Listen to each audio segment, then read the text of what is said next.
When was a Roman Catholic Church made? In order to understand its birth, first we need to follow the process on how the early church in Rome, which had been persecuted, obtained recognition from the Roman Empire. The church in Rome kept the undefiled truth of the early church in its initial stage, but later accepted various gods of Rome and religious customs when it became acknowledged as a Roman religion. And this gave birth to the Roman Catholic Church that has the characteristics of Roman polytheism. The Apostle Paul preached the gospel of Christ to Palestine, Asia Minor, Greece, and finally in Rome.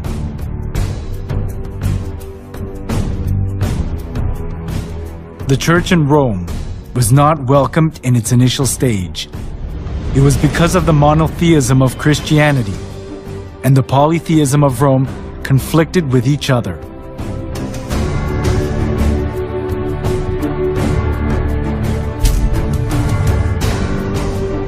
The Romans believed that everything, humans, places, and goods, was inhabited by divinity.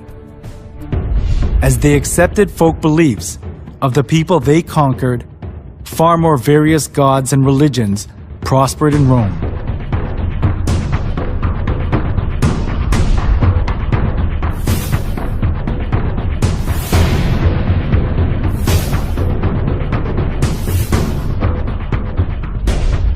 Christian monotheism that appeared in this age went counter to the polytheistic concept of Rome, especially as the Roman emperors approved all the religions of the people they conquered in order to rule over them and to achieve their political purposes.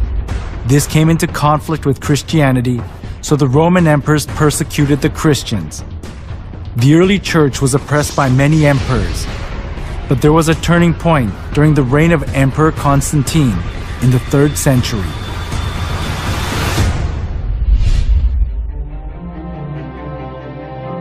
In 313, Emperor Constantine proclaimed the Edict of Milan. The edict approved Christianity as a legal religion of Rome and gave legal privileges and immunity from military duty and taxes to the Christian clergy.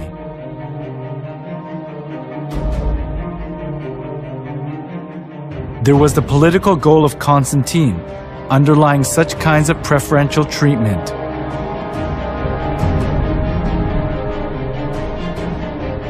It was Mithraism, the sun worship religion, that was diffused throughout Rome. But all the Roman emperors deified themselves and enforced people to worship them. Some of the nobility were fascinated by the Egyptian mystery religion. So, Rome suffered from religious dissension within itself. At this, Constantine tried to make the best use of Christianity that had spread throughout the whole region of Rome, despite all sorts of persecution. This was because he thought that Christianity could solidify his empire.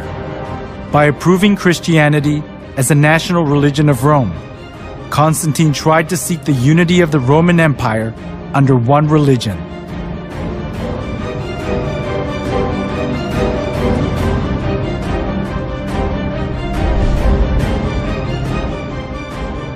Thanks to Constantine's pro-Christian policies, many believers of the polytheistic religions of Rome streamed into the Christian church. This tightened Constantine's political grip, and Christianity positioned itself as the religion of Rome, expunging persecution and contempt it had received so far. However, the indiscreet conversion they did without having any kind of understanding or faith, rather produced an adverse effect: the influx of pagan customs into the church.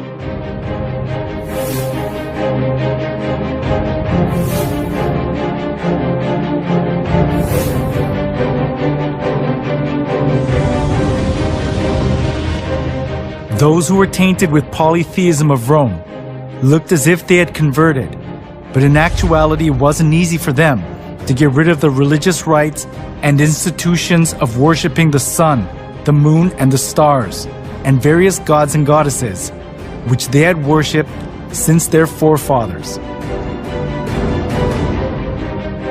The church in Rome sought for solutions to disburden the pagans when they converted to Christianity. It was to bring in things similar to the gods that the pagans had believed into the church. They thought they would increase the number of pagan converts by doing that.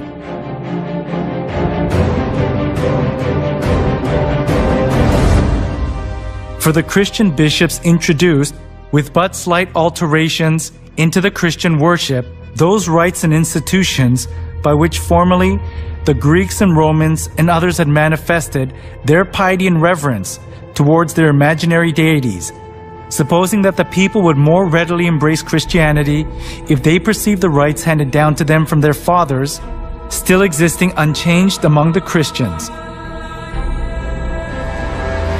The church in Rome that had been persecuted and despised wanted to put their roots down in Rome as an approved religion, even if they had to be mixed up with Roman polytheism.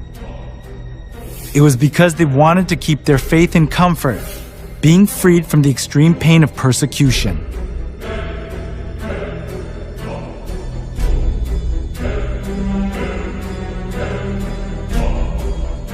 To attract more pagans, the church in Rome tried to Christianize various kinds of pagan gods to suit the Bible. One of the most representative things among them was accepting pagan customs of the sun god worship tradition. The church in Rome identified Jesus with the sun god.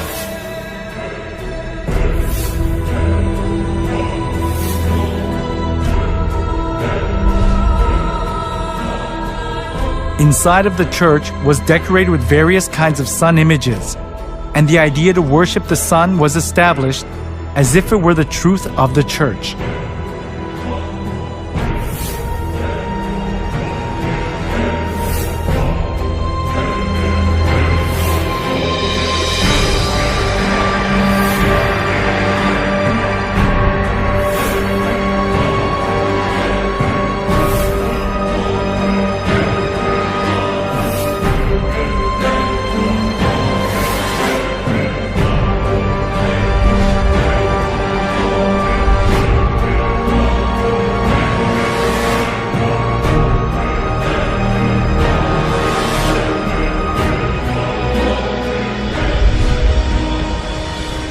All judges, city people, and craftsmen shall rest on the venerable day of the sun.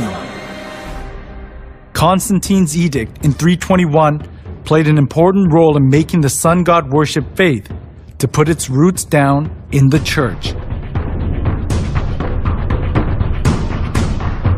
Constantine continued to identify the sun with the Christian god in some way. When in 321, Constantine made the first day of the week a holiday, he called it the Venerable Day of the Sun, Sunday. The Christian church took over many pagan ideas and images.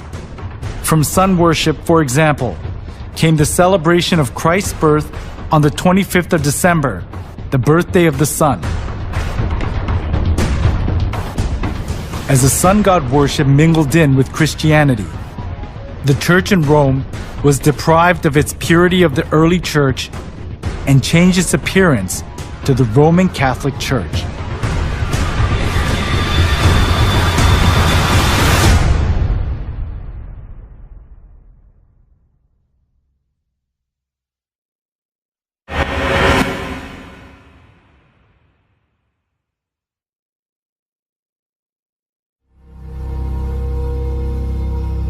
Before the 3rd century, the church in Rome was one of many churches that were scattered all over the Roman Empire.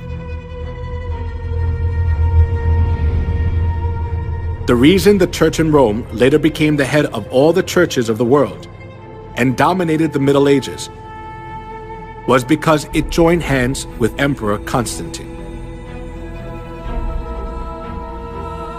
As a result of Constantine's pro-Christian policies, many people who believed pagan gods converted to Christianity.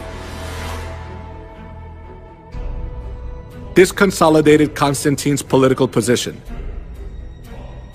and there was no need for the church in Rome to refuse the converts because it was a good opportunity to secure its religious position.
After the church in Rome accepted pagan idolatry and doctrines, it was quickly secularized.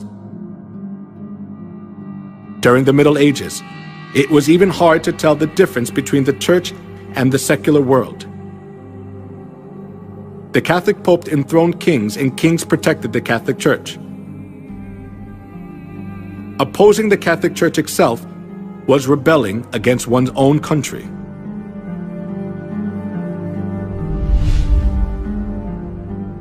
The Pope wielded an absolute power. We can see just how powerful he was through one incident, the humiliation at Canossa. That happened during the time of Pope Gregory VII. Pope Gregory VII claimed that the Pope could not be judged by anyone on earth, and he could dethrone emperors and kings, and excommunicated Henry IV, the Emperor of the Holy Roman Empire, in the course of the investiture controversy. As Henry IV was faced with the crisis of being dethroned, he went to the Pope who was in Canossa.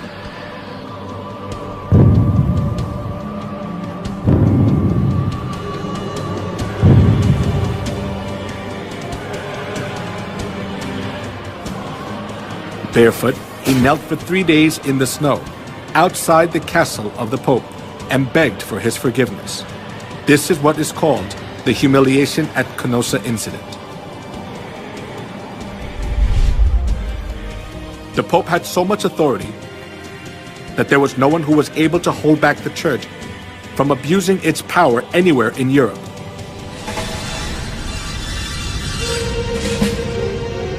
Not only that, the popes committed numerous crimes such as murder, blasphemy, simony, and adultery to hold on to their seat of power.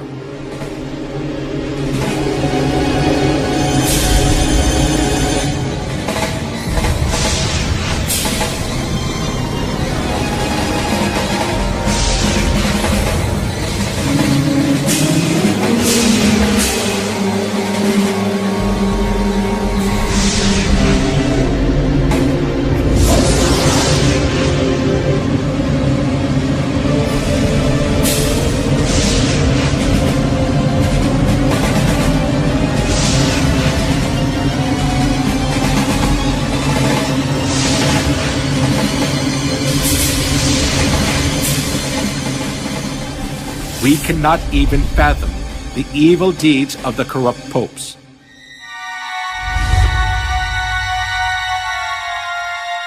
Among them, Pope Leo X enjoyed works of art and collected masterpieces. He invited artists like Michelangelo, Leonardo da Vinci, and Raphael to the Vatican and richly ornamented the church. Being driven by his vanity, he constructed St. Peter's Basilica.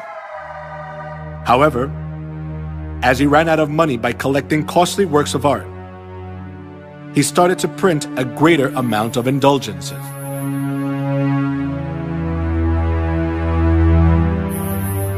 An indulgence is a certificate giving the forgiveness of sins. The Catholic priest propagated that people were guaranteed to enter the kingdom of heaven safer when they gave more money. Come, see for yourself. This is not just a simple indulgence. Even though you don't do confession, all your sins will be forgiven. Even the sins of your relatives in purgatory will vanish. Will you just leave your mother to suffer in the fire? Come here, everyone. Come. When you drop the coins in the box and it makes a clinking sound, then the souls will arise from the fiery purgatory.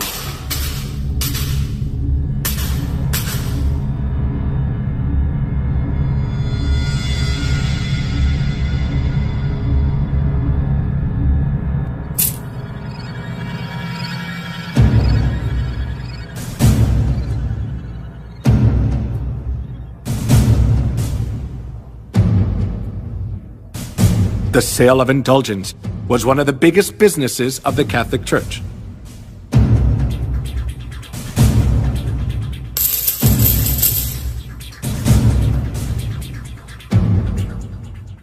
Since indulgences was a good solution for those who were seized by the fear of hell, numerous people gathered to buy the kingdom of heaven.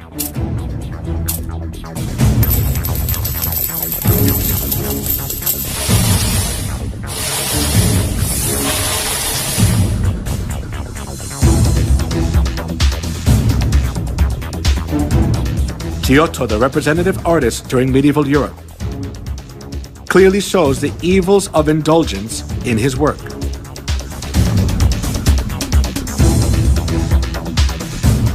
The Last Judgment.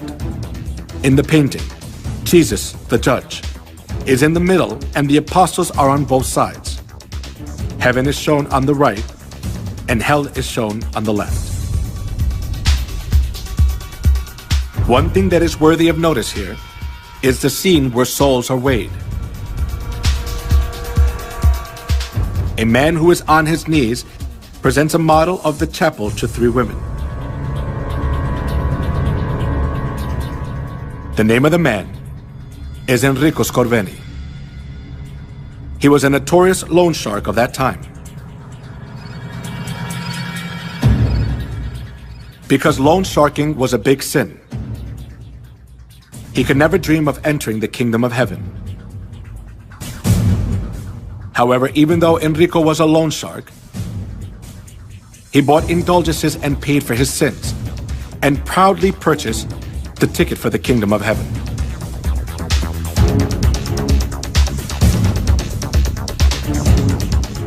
The Bible teaches that only God can forgive sins.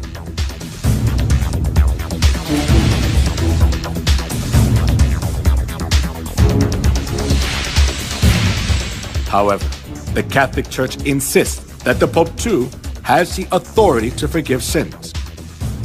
This kind of false teaching enabled them to commit fraud, the sale of indulgences.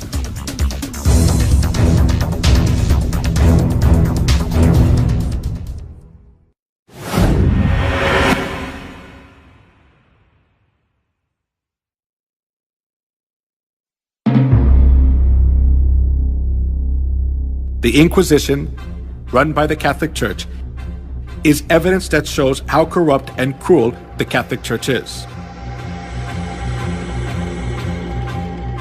The Inquisition, which was established for religious trials, became a transnational institution of the Catholic Church. It was devised to condemn heretics designated by the Catholic Church.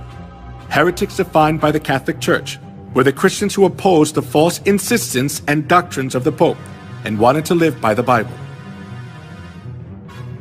to rule over the world as they want. The popes tried to get rid of the Bible and restricted people from reading it.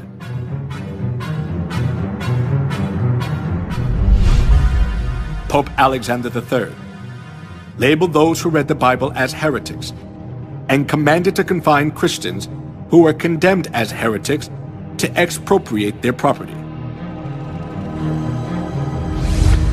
Pope Innocent III instituted the Inquisition and launched crusades to combat heresy. Numerous Christians were killed and dispossessed of their properties.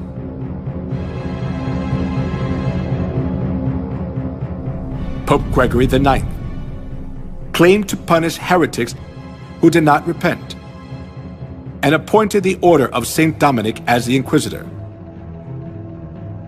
Pope Innocent IV promulgated the bull Ad Extirpanda, explicitly authorizing torture, and commanded to burn everyone who opposed Catholicism.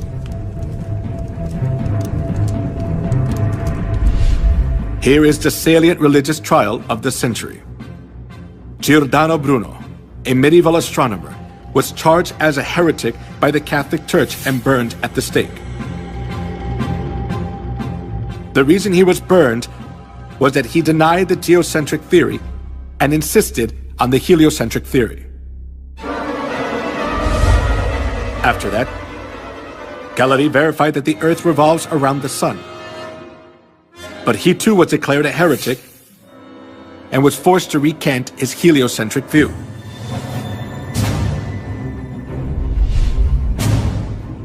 Joan of Arc, Maid of Orleans, who saved France from a crisis, was burned at the stake as a witch by the Inquisition. As years went by, the Inquisition helped the Pope exercise his extraterritoriality. To stay in power, the Catholic Church accused those who stood against them of being heretics and eliminated them. If a person was charged of being a heretic once, he had no right to have counsel. He was severely tortured and ended up being imprisoned for life or executed by fire.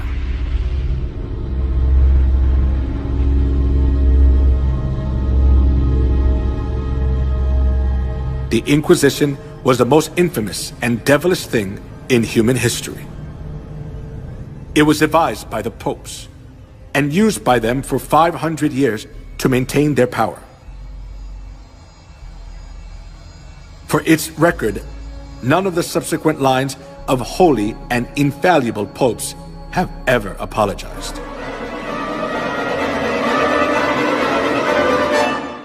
He was given power to make war against the saints and to conquer them. Historians estimate that in the Middle Ages and early Reformation era, more than 50 million martyrs perished at the hands of the papacy. During the Dark Ages, 50 million innocent people were killed. In order to increase its wealth and power, the Catholic Church killed a great number of people. It is a distortion of history to call a murderer the apostle of peace. The Bible describes the crimes of the Catholic Church as below.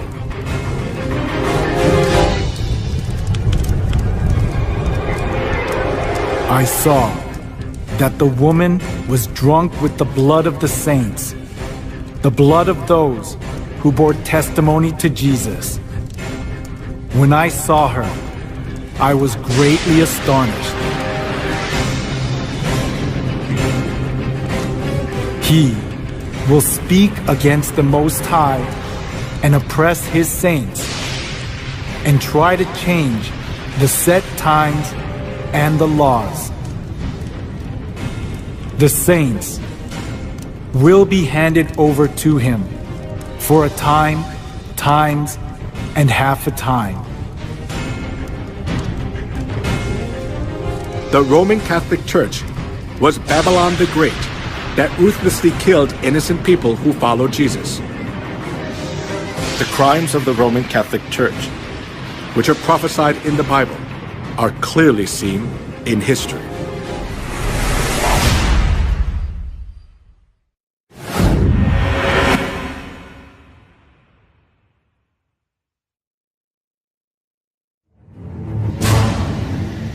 In the Museum of Torture Instruments in San Marino in Europe, the torture devices which were used during the Dark Ages are displayed.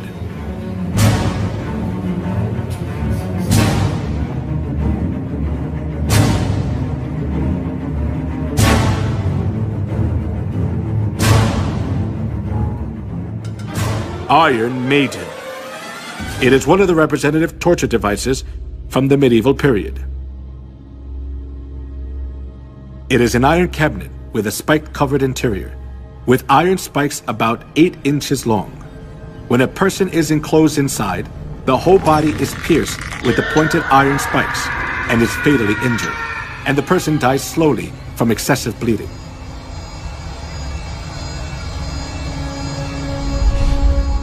The torture device in the shape of a wheel was invented for execution. They tied a person around the wheel, then rolled it repeatedly over fire or spikes. They also bound the 4 limbs of a person on a wheel and crushed the bones using an iron bar or hammer. Then the person was thoroughly injured and died in pain, still bound to the wheel.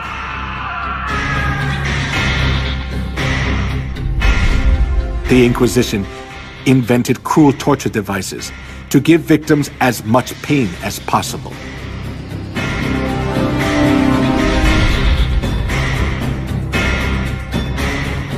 A torture device with sharp iron hooks to tear off a living person's skin.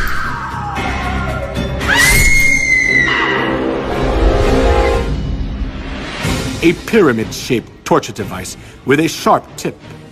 A person was put on top and suffered severe pain as a sharp point was inserted into the body little by little due to the body weight.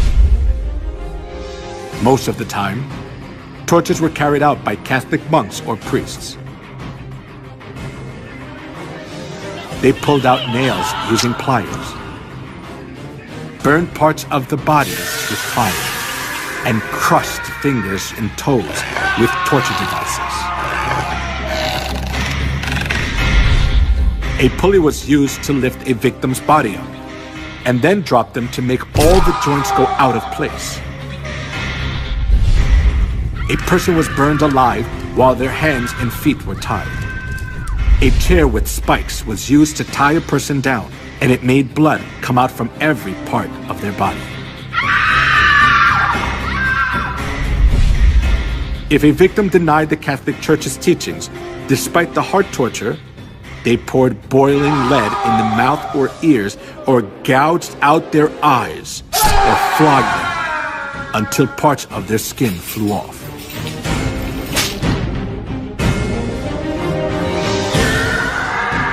Sawing, slaying by sword and burning the victims alive.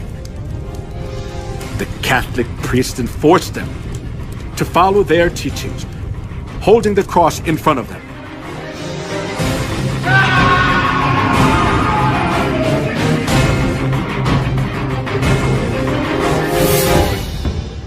The persecution for anti-Catholics continued as a large-scale massacre.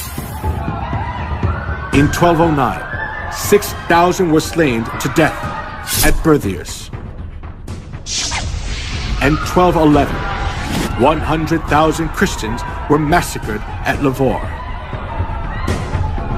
Though the massacre at Merindal, 500 women were locked in a room and burned to death.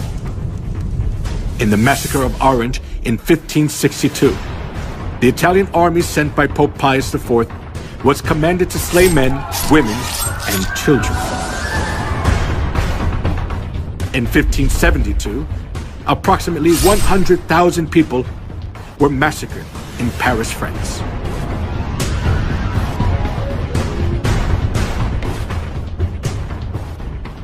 He will speak against the Most High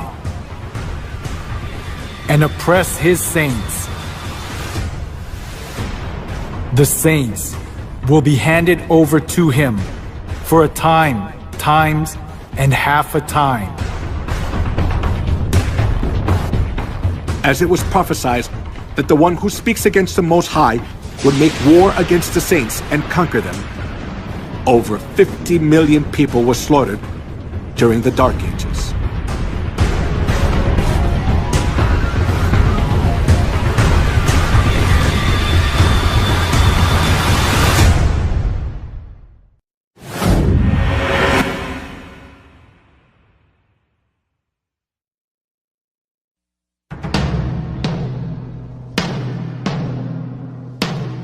The cruel massacre of the Catholic Church during the Dark Ages continued to the Holocaust, which killed 6 million Jews, the most tragic event in human history.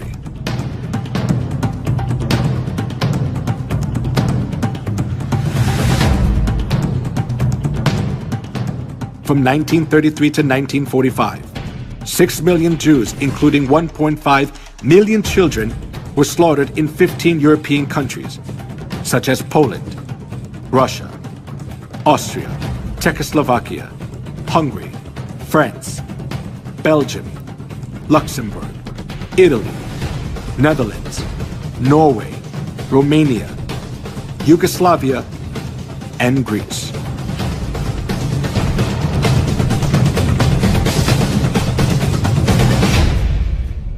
All property of the Jews was confiscated. Women were dragged naked in public. They suffered from starvation, infectious diseases, confinement, and public execution.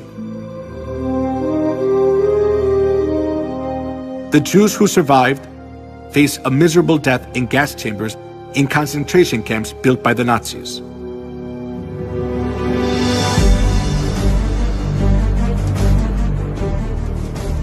When the gates of the concentration camps for the Jews were opened as World War II ended, the world was shocked.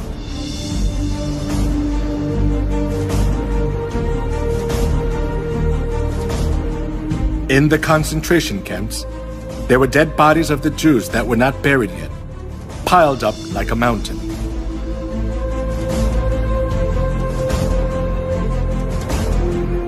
While Hitler massacred 6 million Jews under the pretext of ethnic cleansing, the Catholic Church publicly advocated Hitler's genocide of the Jews, claiming it stood for anti-Semitism.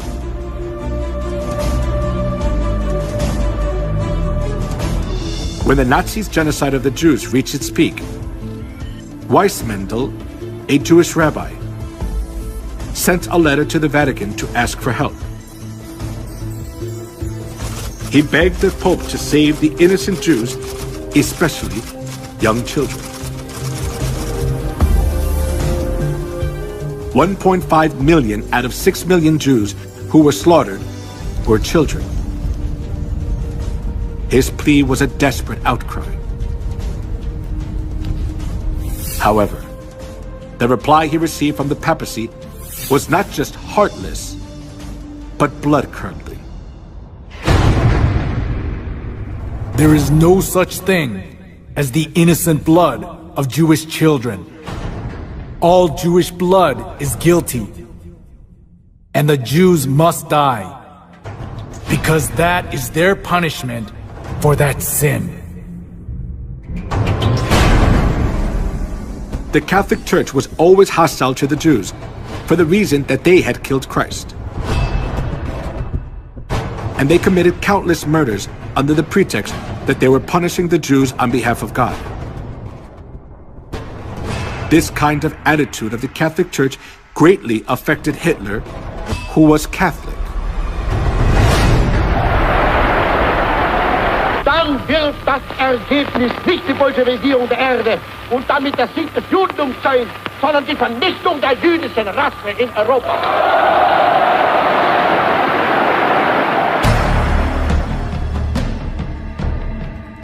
Hitler was a fervent Catholic. The reason Hitler extremely hated the Jews was from the historical experience of the Catholic Church, which had treated the true Christians and the Jews mercilessly for 1600 years. For this reason, Hitler was able to commit the Holocaust, sending 6 million Jews to gas chambers without hesitation.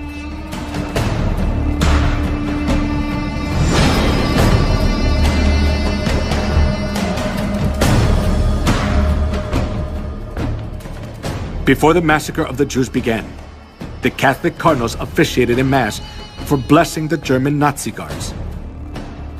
And the Catholic Church publicly advertised Hitler's genocide of the Jews.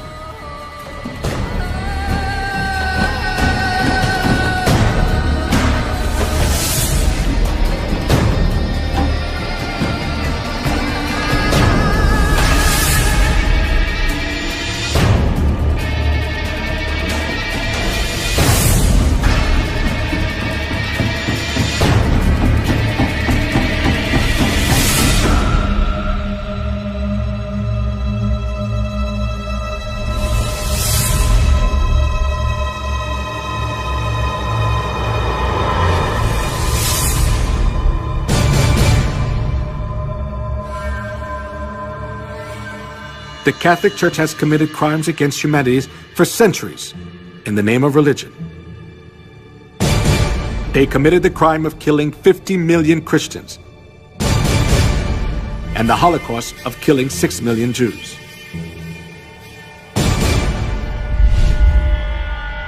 The traces of the massacre of the Jews still remain at the Auschwitz concentration camp in Poland. The pictures of the Jews and their belongings are displayed in the concentration camp, showing how the Jews were mistreated, cursed, and insulted.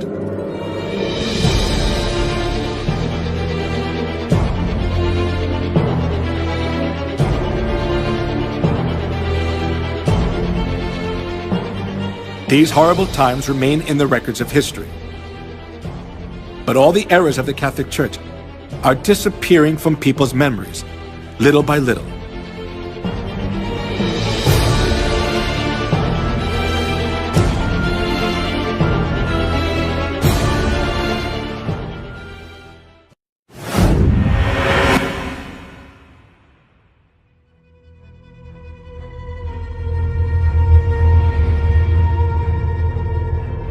As the 21st century began, the Roman papacy admitted to all kinds of crimes they had committed against humanity for the past 2,000 years of Christian history.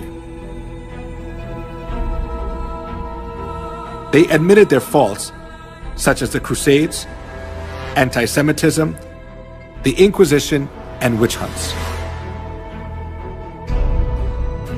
The Pope also said that the Catholic Church would like to create a new unity among religions by looking back on all their religious errors.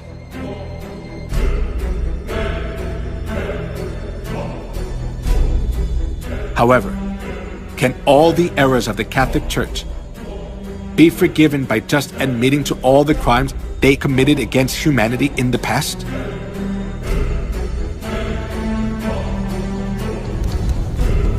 Just by admitting to their errors, the Catholic Church's crimes cannot be solved. They can never come to true repentance unless they realize their fundamental errors. When viewed from historical facts and the prophecies of the Bible, the Catholic Church is an organization of the Antichrist, which has destroyed all the truths of God, paganized Christianity by accepting all kinds of pagan gods, and made numerous souls worship Satan, not God.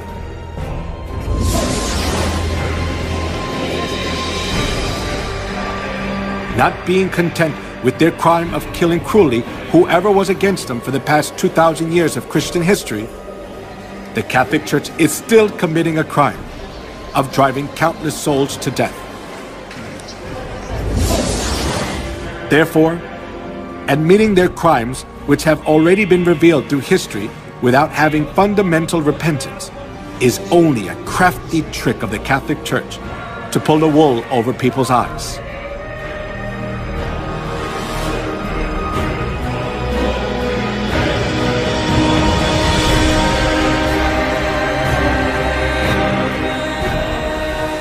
For such men are false apostles, deceitful workmen, masquerading as apostles of Christ. And no wonder, for Satan himself masquerades as an angel of light. It is not surprising, then, if his servants masquerade as servants of righteousness. Their end will be what their actions deserve.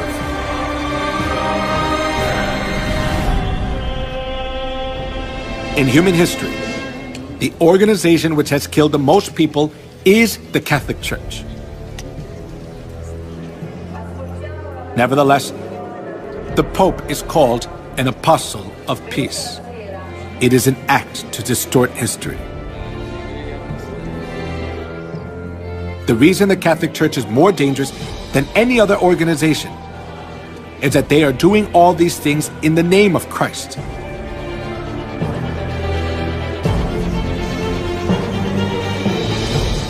However, now the Catholic Church is revealing its detestable and hideous reality. In terms of declining congregations, but more profoundly to do with the paedophile sex scandal that has rocked the church for more than 10 years. We've been looking into one particular case involving... Incredible. One former priest said that, perhaps 50% of priests who enter the priesthood may be gay. I talked to a long...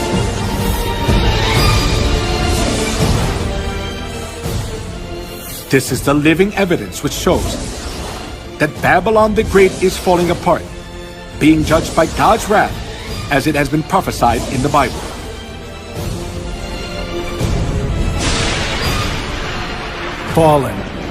Fallen is Babylon the Great. She has become a home for demons and a haunt for every evil spirit, a haunt for every unclean and detestable bird. Give her as much torture and grief as the glory and luxury she gave herself. She will be consumed by fire. For mighty is the Lord God who judges her.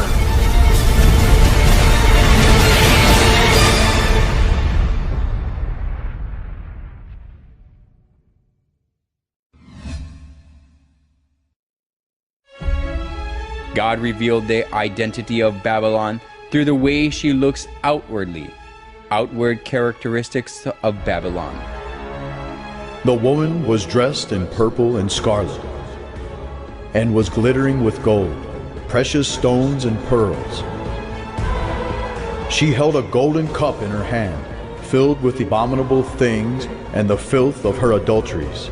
This title was written on her forehead: Mystery Babylon the Great, the mother of prostitutes and of the abominations of the earth.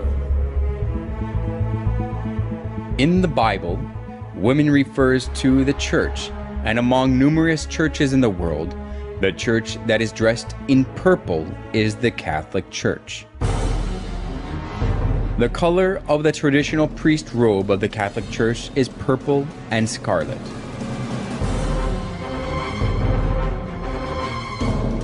We can also confirm that the church that decorates its interior and worship utensils with gold, precious stones, and pearls is the Catholic Church.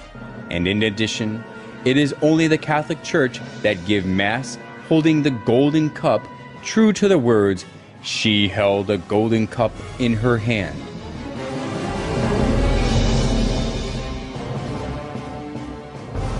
As we have seen, no church but the Catholic Church satisfies all the points that the Bible tells us. The Bible recognizes this organization as Babylon the Great. The Catholic Church, Babylon the Great, looks as if it worships God, but when we closely look into it, we can find out they do abominable things to worship the sun god.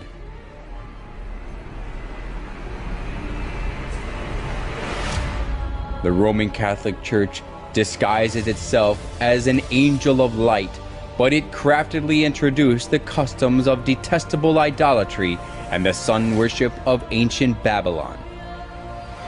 So the Bible recognizes it as Babylon the Great.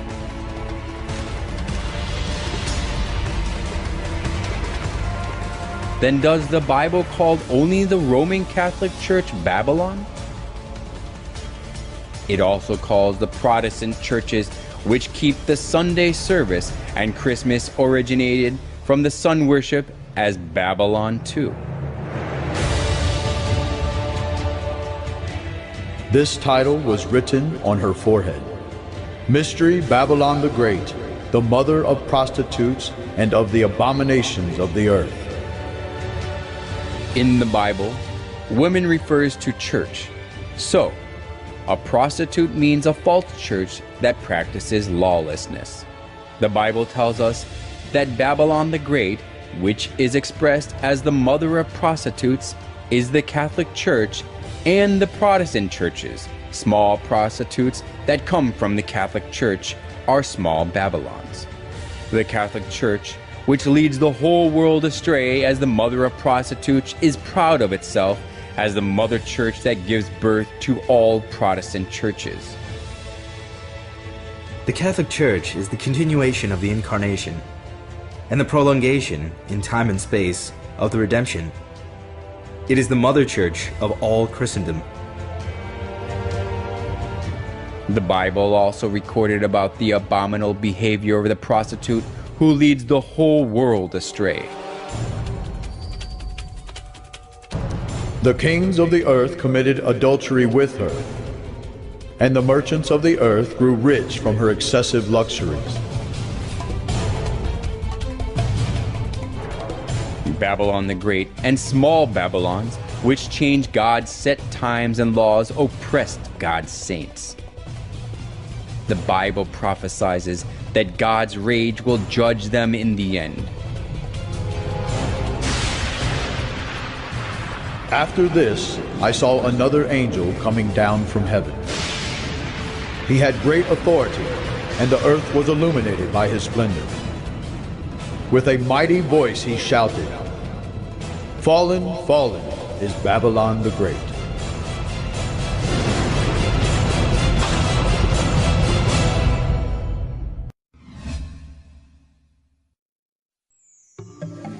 Piazza di Spagna, where the movie Roman Holiday was filmed, just below the Spanish Steps, which became famous where Audrey Hepburn ate ice cream, there is a boat-shaped fountain, and we can see that the water is running out of the sculpture of the sun.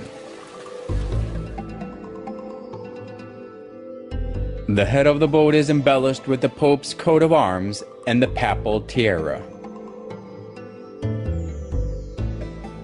The tiara is the symbol of the papacy.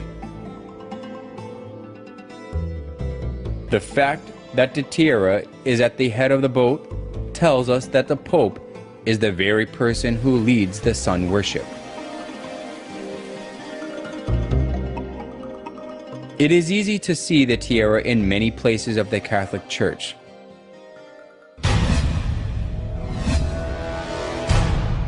There is a secret hidden in the papal tiara. Through this we can also find the identity of the Roman Catholic. The triple tiara is the liturgical crown of the Pope, and it has the meaning that the Pope is God who reigns over three worlds, heaven, earth, and hell. This is also shown in the official title of the Pope. The official title of the Pope is the Vicarius Filii Dei in Latin, which means the Vicar of the Son of God. This title shows that the Pope is God himself. Some of the letters of the Latin have numerical values, so if we add up the numerical values of the letters Vicarius Filii Dei, it is 666. 666. What does that number 666 mean? The Bible records about the identity of 666.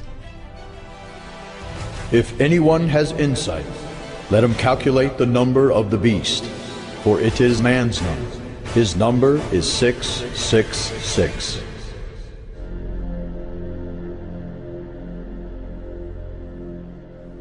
Every reformer, without exception, spoke of the papacy as the Antichrist. The 666 is a figurative number, telling us the identity of Satan who stands against God. The prophecy of the Bible and the religious reformers with one voice clarifies that 666 and the beast refer to the Pope or the papacy that stands against God. Through the title of the Pope and the respectful treatment he receives, we can confirm again that the papacy stands against God. The Catholic Church calls the Pope God of the earth.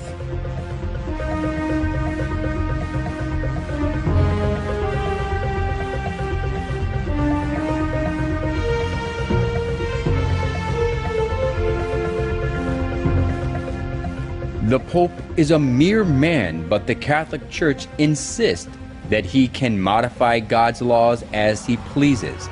And moreover, he is worshipped and served like God, and he enjoys all wealth, honor, and authority.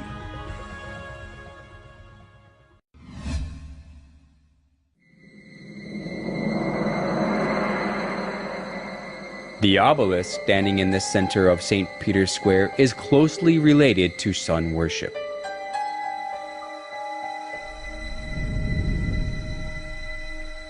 It was the custom of the ancient sun worship religions to make a pillar to worship the sun.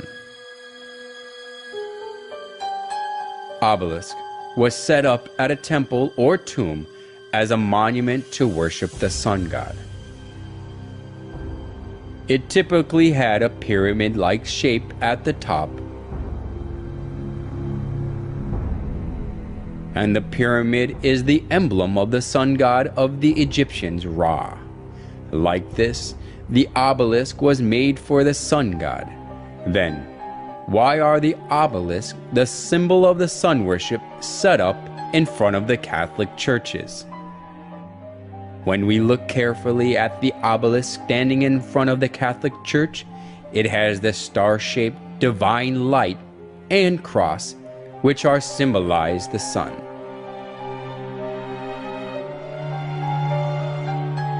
Just as the obelisk is the symbol of sun worship, the cross on top is also the symbol of sun worship, which originated from Babylon.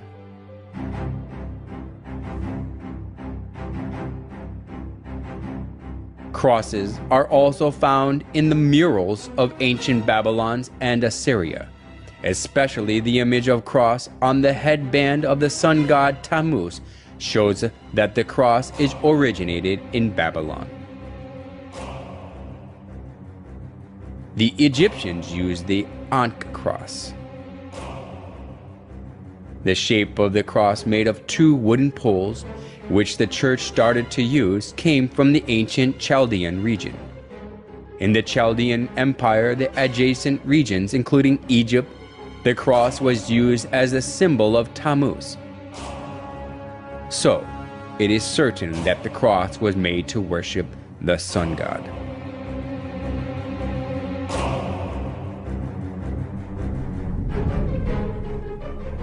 The Catholic Church set up obelisks in front of their churches and put the cross on top of them without exception.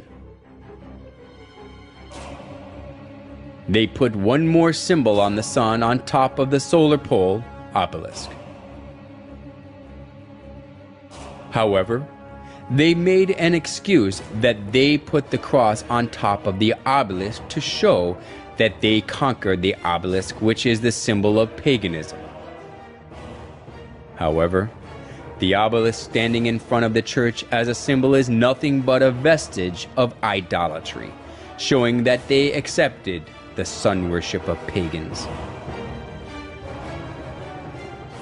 The obelisk, the star shape of the divine light, and the cross are idols for the sun god of the pretense on belief in Jesus.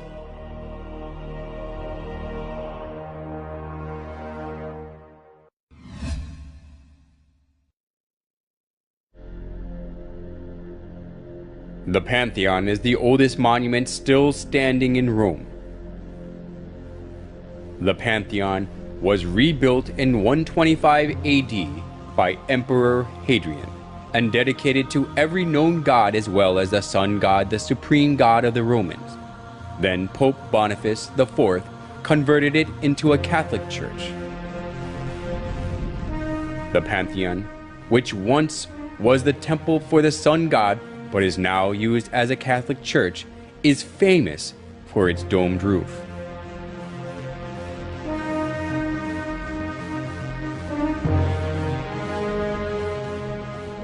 This domed roof is the figuration of the sky and the universe.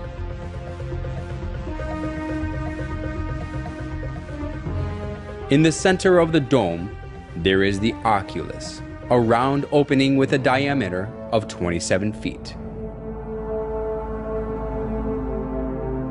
The sunlight from the oculus is reminiscent of the round sun in the sky.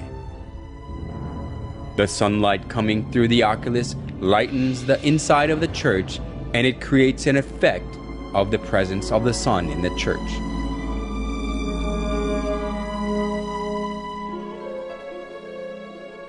We can find the same round shape in St. Peter's Basilica as well. When we look up at the ceiling of St. Peter's Basilica, there is a circle like the sun at the center, and its shape looks like sunlight spreading from the circle. This kind of circular shape can be found not only in St. Peter's Basilica, but on the ceilings of most Catholic churches. Various forms of circle, which embody the sun, prove that the Catholic Church worships the sun.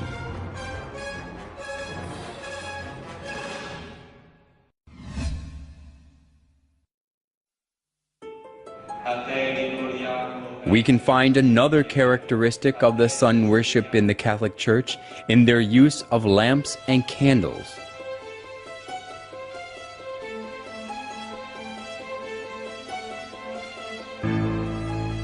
Even in the daytime, they light lamps and candles on the altar.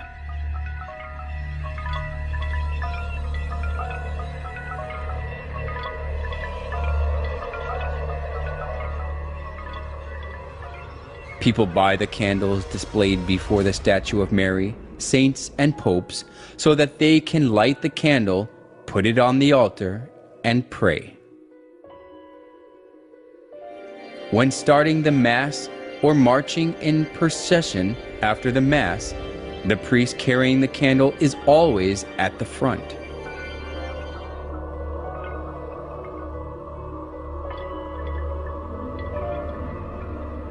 Where does the use of candles in Catholic Church come from?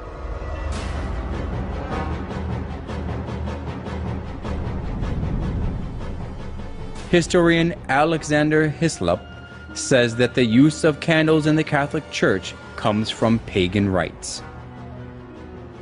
The use of these lamps and tapers comes from the same source as all the rest of the papal superstition. For so, according to the established rites of Zoroaster, was the sun god worshipped. In the pagan processions also at Rome, the wax candles largely figured, accompanied by crowds of all sorts that were initiated in the same religion, all with flame bow or wax candles in their hands. In the Molucca Islands, wax tapers are used in the worship of Nido, or devil, whom these islanders adore. Catholic scholars also admit that the use of candles in the Catholic Church came from paganism. We need not shrink from admitting that candles, like incense and lustral water, were commonly employed in pagan worship and in the rites paid to the dead. We must not forget that most of these adjuncts to worship were not identified with any idolatrous cult in particular. They were common to almost all cults.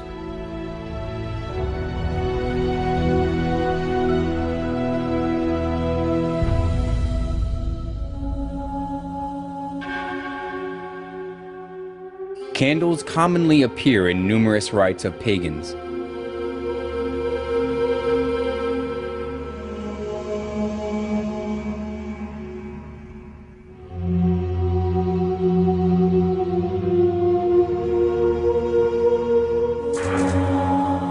And it proves that the use of candles in the Catholic Church comes from sun worship.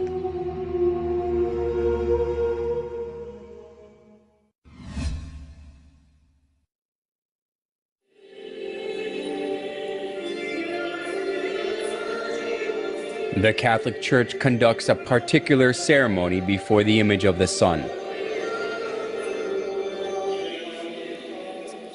Watching their Mass, we can find out that it is closely related to sun worship. At the altar that has the image of the sun, the priest lifts up the round bread. They call it elevation and insist that they offer the bread to God. However, offering the round bread which takes after the image of the sun, and regarding the round bread as the sun god, has existed in the sun worship of paganism. The pillar found in excavations of the Canaanite city of Hazar shows the ceremony of raising the sun disk with both hands in praise. The Egyptians also worshipped the sun, lifting the sun up with both their hands. Is it coincidence that the custom of the sun worship of the pagans and the liturgy of the Catholic Church are the same?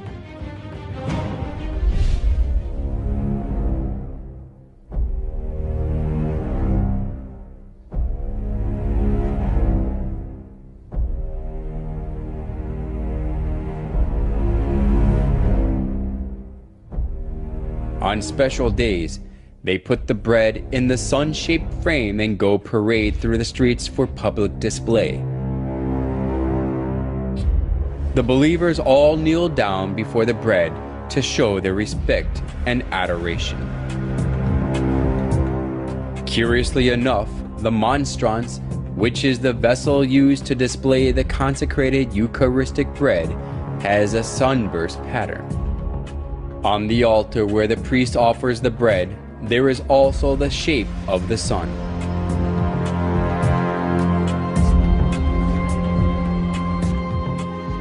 By offering the bread in the sunburst pattern, they worship the sun.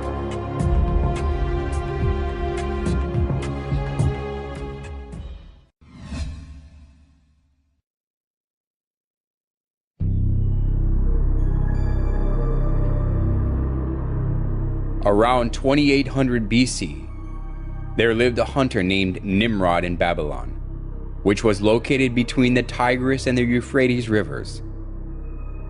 Whenever wild animals threatened the people, he protected them with his power.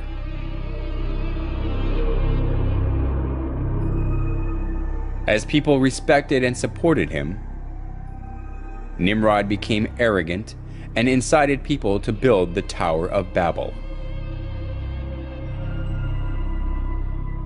Come, let us build a tower that reaches to the heavens. Let us make a name for ourselves and not be scattered over the face of the whole earth. Such deeds of Nimrod that were against God has continued even after Nimrod had died. Semiramis, Nimrod's wife, insisted that Nimrod became the sun god. She cut Nimrod's dead body into pieces and sent them to each tribe of Babylon. People regarded the place where a part of Nimrod was buried as sacred.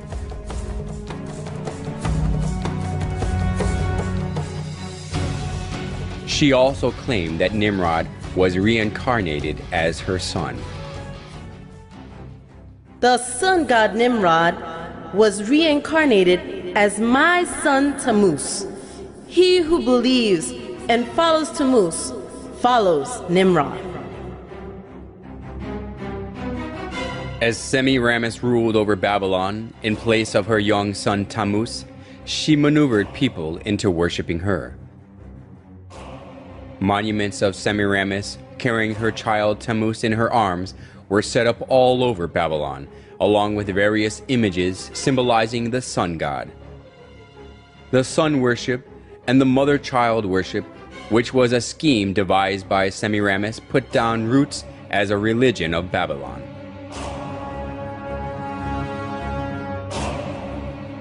Idolatry stemmed from Babylon, spread to many countries after the Tower of Babel collapsed. It is because when the Babylonians were scattered over the whole world, they brought the sun worship and the mother-child worship. The sun worship and the mother-child worship were assimilated into the cultures and religions of many countries, and they came to have various forms and names.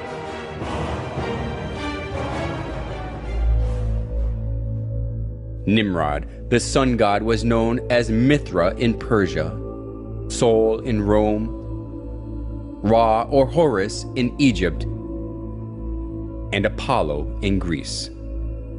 Semiramis and Tammuz, who were the start of the mother-child worship, was called Isis and Horus, Venus and Dionysus, Diana and Attis, and Astaroth and Tammuz, respectively. Besides these, the image of goddess, who is holding a baby in her arms, was venerated in many countries of the world. If so, was the mother-child worship the creature of an age, which was especially welcomed only in Babylon? Surprisingly, the mother-child worship of Babylon has been passed down through the thousands of years and still exists today. In Vatican of Rome, we can find the mother-child worship in its original state.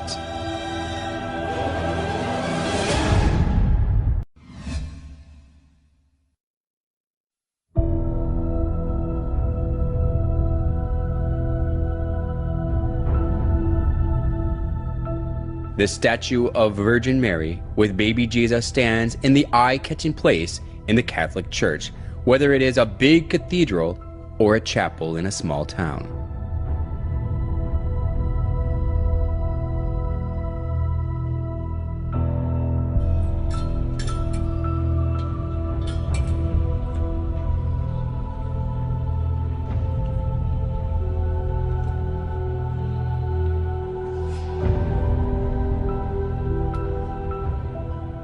People show their respect before the picture or statue of Mary and pray.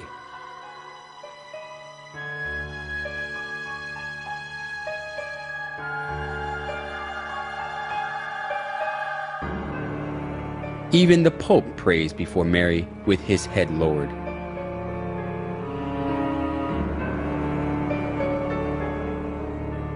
Why do people praise and worship Mary, whom Jesus was born of?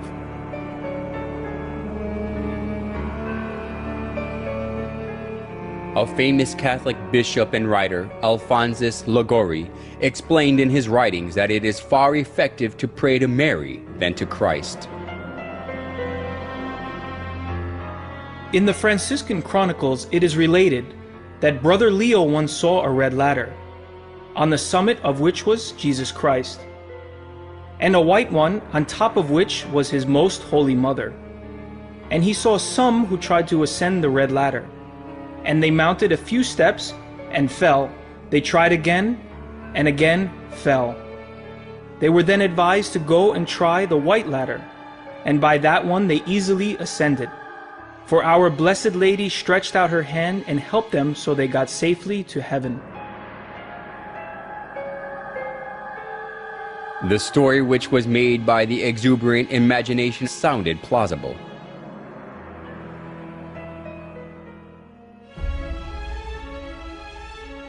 Although it was a man-made story, Pope Gregory XVI canonized Liguori as a saint, and Pope Pius IX declared him a doctor of the Catholic Church.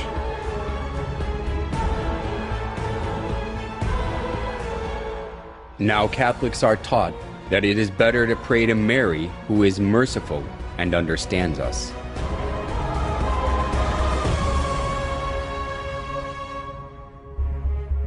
We must never go to our Lord Jesus except through Mary, using her intercession and good standing with Him. We must never be without her when praying to Jesus.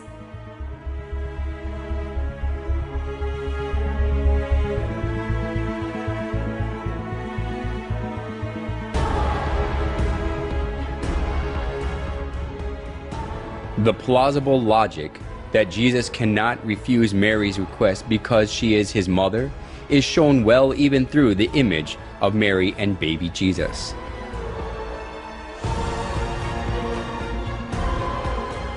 In most cases, Jesus is nested in Mary's arms as a baby.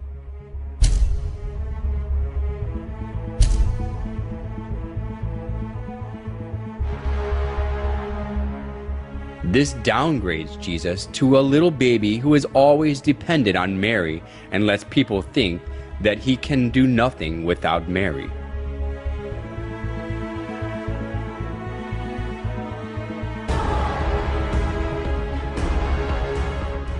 Today, the Catholics think more highly of Mary than Jesus.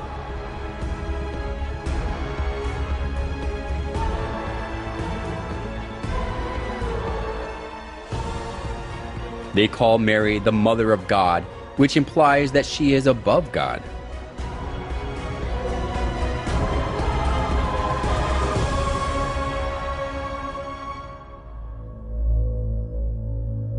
Mary as a female is merely a creation who was chosen to conceive Jesus.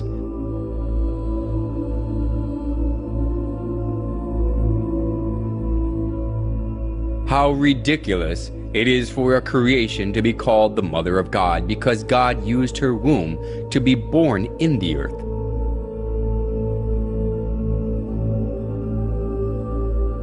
Nevertheless, the Catholic Church venerates Mary as the Mother of God. Mary worship of the Catholic Church reminds us of the mother-child worship of ancient Babylon. Just as Semiramis artfully spread the mother-child worship throughout Babylon when she ruled it over instead of her son Tammuz, the Catholic Church now makes people worship Mary, not God, by accepting the mother-child worship from Babylon.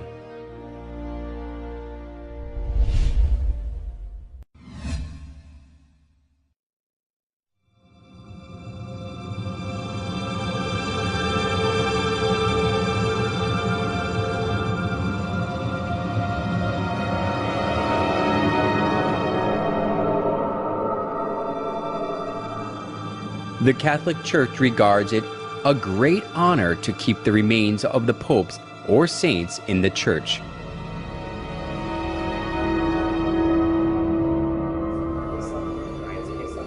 Since numerous worshippers pray before the remains of popes or saints, the church, that possesses many articles and remains of those who were canonized as saints, is highly valued.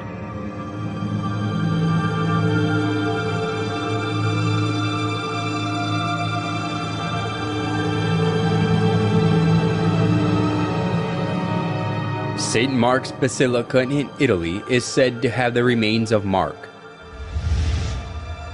Basilica of San Francesco in Italy has the remains of Saint Francesco. And it is believed that the skulls of the wise men who visited baby Jesus are kept in the Cologne Cathedral in Germany. People kiss the displayed relics and the coffins that contain the remains and pray for God's blessings before them. The veneration of relics of the Catholic Church even took the form of decorating the church with human bones.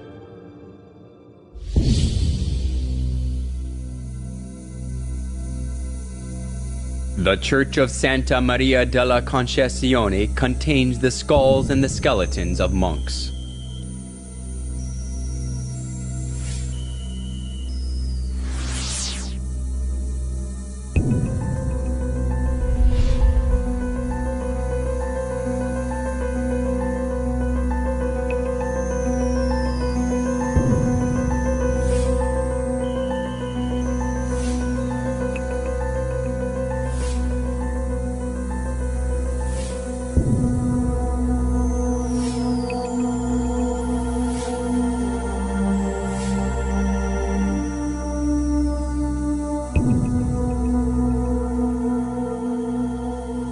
A Catholic church in the Czech Republic is designed with the bones of over 40,000 human bodies, and it attracts people.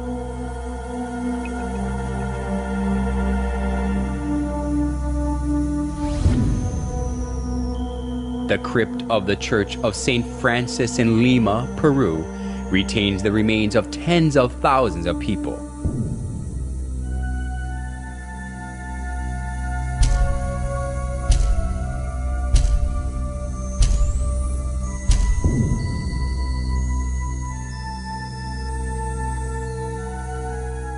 Usually, we shudder to think of the bones and coffins of dead people in the church. But why the Catholic Church sticks to this?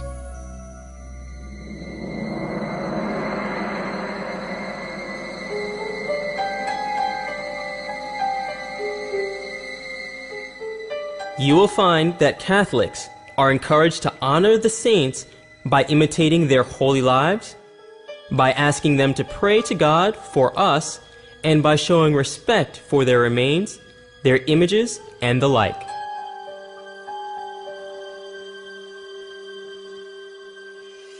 Why do they say that God grants His blessing through the relics of the dead, especially of those who are called saints? We can find the origin of the doctrine that God gives blessing through the relics in the ancient Babylonian religion. After Nimrod died, Semiramis cut his body into pieces and sent them to other regions, and they regarded the place where the dead body part was buried as sacred. The tradition of Babylon was handed down to the Roman Catholic Church, and because of this, the relics of the dead have become consecrated. Just like Babylon, that was cursed by God for its idolatry, the Roman Catholic Church is filled with all sorts of idols.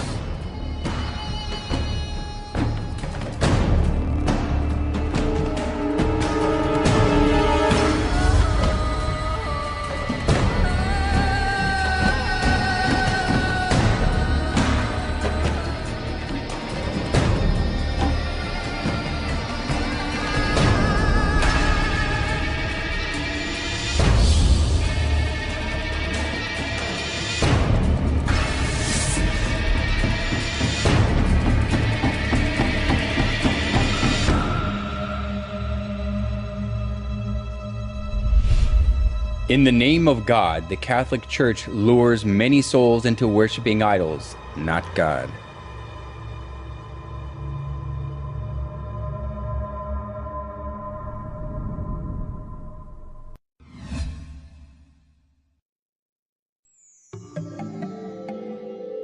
There are various forms of the sun in St. Peter's Basilica, which is one of the most important buildings of the Catholic Church. The sun disk is around the head of the statue of Peter, and the image of the sun is inscribed above his head. Including the image of the sun glittering with gold in the center of the basilica, we can find various sizes of the sun image beneath the high altar and every spiral columns.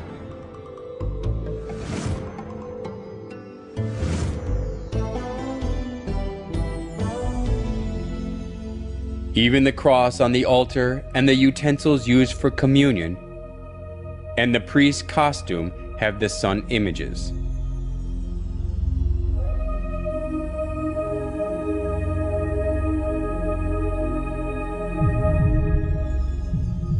In every place of the Catholic Church, we can find the sun images in various sizes and forms.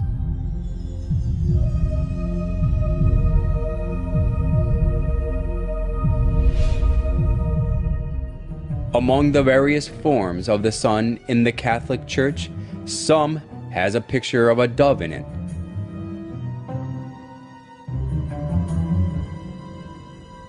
What relationship is there between the shape of the bird and the sun worship? In the ancient religion of sun worship, the sun god used to be depicted as a bird. The sun god depicted as a bird was originated in Egypt and spread to Rome. The son of Assyria was represented as a winged bird, and the Egyptian sun god Ra and Horus are in the shape of a bird. The famous Egyptian bird of fire, Phoenix, is also the archetype of sun worship. In Rome, too, people carried the bird, the symbol of the sun god, on the pole.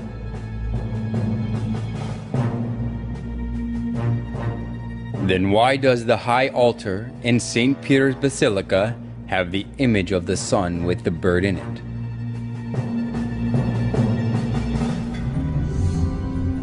The Catholic Church insists that the bird in the solar image is the Holy Spirit. But this is a mere excuse.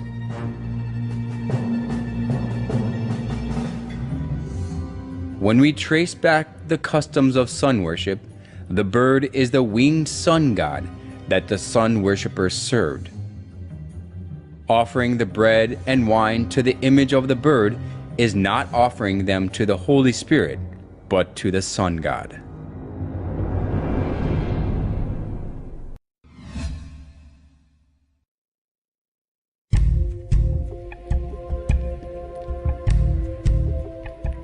St. Peter's Basilica is located in the Vatican City.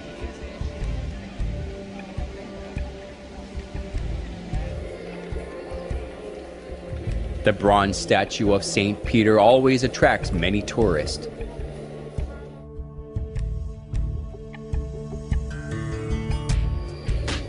People believe that their wishes are realized when they pray by touching the foot of Peter, so the feet of the statue have been worn away. The biggest reason more than 10 million people every year on average visit the Basilica is that they insist that Peter, who was one of the 12 apostles of Jesus, was buried directly below the high altar of the Basilica. These are totally unfounded rumors, but people pray for God's blessing before the altar with blind faith.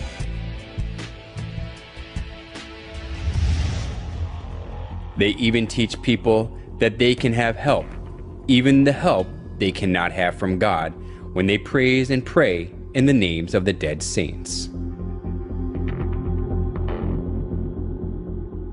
Our most mighty protector graciously assists us from heaven in our struggle with the powers of darkness. And just as you once saved the child Jesus from mortal danger, so now defend God's holy church from the snares of her enemies and from all adversity. Surprisingly enough, hygielatry also has its origins in Babylon.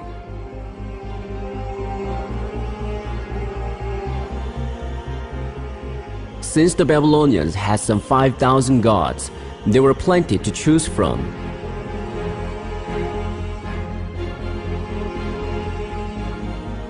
Every month and every day of the month was under the protection of a particular divinity. In ancient Babylon, the roles of gods were divided by people's problems and occupations, so the people worshiped their certain gods associated with their needs.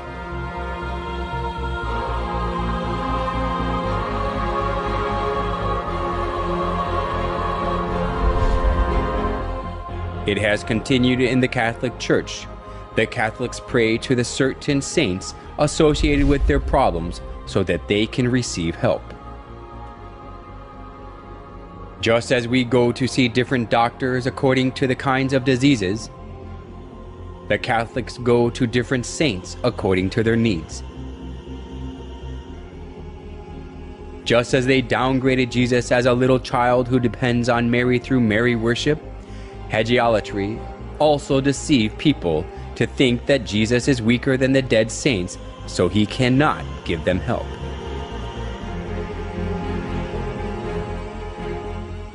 Nowhere in the Bible can we find the worship of saints.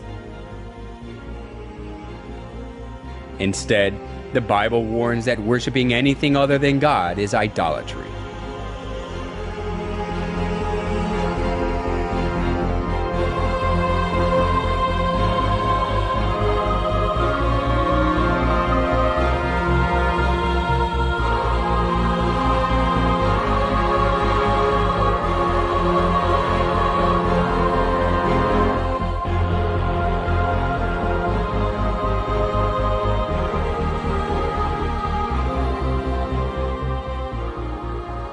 The Catholic Church even deleted the second commandment of the 10 Commandments so that they can worship the saints.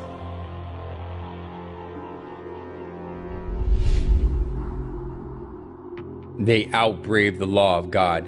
Do not make other gods or serve them, and stand against God.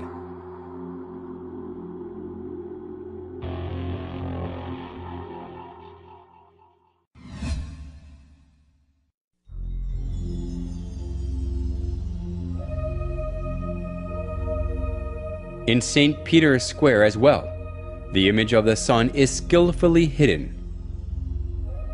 In a round circle of the square, there is a cross with an X through it.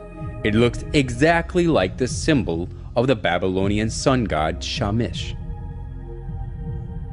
The Babylonians called the sun god Shamash, and his symbol is the cross with an X through it. So we can easily notice that St. Peter's Square is modeled on the symbol of the Babylonian sun god Shamash. It even has one more circle inside it, just like the symbol of Shamash. The Babylonian sun god Shamash also appears in the image of a wheel. The ancient sun worshippers believed that the sun god rides the chariot, and they regarded the wheel of the chariot as the sun. To our surprise, St. Peter's Square has the shape of a wheel. The obelisk in the middle of the square is an axle. The square itself is the wheel. We can notice that St. Peter's Square is also the figuration of the sun.